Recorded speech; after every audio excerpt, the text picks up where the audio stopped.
ग्रानु कतुनको पनननी फ़न और फ़नकार की बमुंग तासो मिलाओ जमुंगा द पाकिस्तान टेलीविज़न इस्लामाबाद सेंटर डी रखोली आर्टिस्टा चागा तासो त स्क्रीन खकारी दुई सर बनन मुंगा खबर या तरीको ददी दफन पबारा की अस्सलाम वालेकुम जी। वालेकुम अस्सलाम। कैसी हैं आप? अल्लाह का शुक्र, मैं बिल्कुल खैरियत से। बहुत शुक्रिया आज आपने मुझे दावत दी। हम आपको अपनी वतन टीवी की तरफ से खुशामदीद कहते हैं और वेलकम कहते हैं। कैसा लग रहा है वतन टीवी में?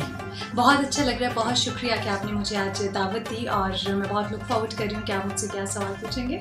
राबिका, पहले तो ये बताइए, आपका नाम बहुत मुश्किल है, इसका क्या मतलब? बहुत मुश्किल नाम है। नाम मुश्किल एक्चुअली, अब खैर मेरा नाम है इसलिए मुझे मुश्किल नहीं लगता, लेकिन यकीनन मुझे सभी ये कहते हैं कि नाम मेरा मुश्किल है।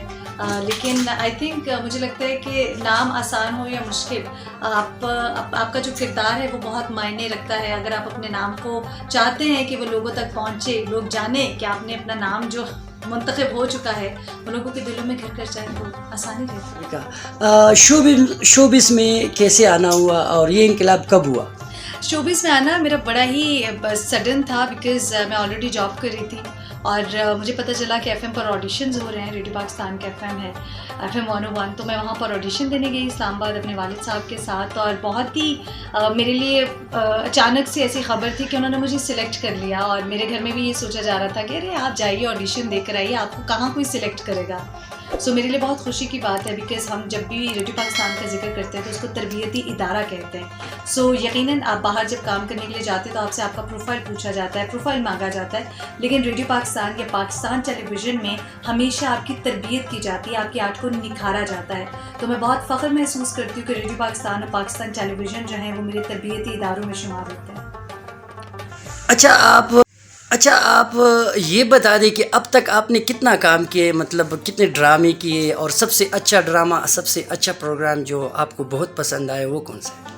अच्छा, पहले तो बहुत काम कर चुकी हूँ हम टीवी के लिए। पाकिस्तान टेलीविज़न, जिसे हम पीटीवी होम के नाम से जानते हैं, उस हवाले से पीटीवी होम पर जो है इस वक्त मॉर्निंग शो भी कर रही हूँ राइजिंग पाकिस्तान के नाम से। और सिटकॉम्स, ड्रामा, सीरियल, इस वक्त मेरा ड्रामा जो है वो पीटीवी होम पर सीरियल जो है वो ऑन एयर भी है, थर्सडे को 7 PM देखा जाता है, धूप की बारिश के नाम से। और TV 1 के लिए मेरे प्रोजेक्ट्स हैं, तो प्रोजेक्ट्स तो मेरे ऑफ एंड ऑन चल रहे हैं, TV सीरीज़ मेरी चल रही हैं। लेकिन जिस तरह आपने पूछा कि आपके दिल के करीब आपका कौन सा प्रोजेक्ट है, तो वही सवाल हो गया कि आप एक माँ से पूछे कि उसका फेवरेट बच्चा कौन सा है। सो एज एन आर्टिस्ट मुझे लगता है कि मैं जो भी प्रोजेक्ट करती हूँ मैं अपना 100% देती हूँ। उसकी सबसे बड़ी वजह यही है कि मैं चाहती हूँ कि मेरा हर प्रोजेक्ट जो है वो दूसरे से अलग हो और बेहतर हो। देखने वालों के लिए क्या मैसेज छोड़ेंगे आप?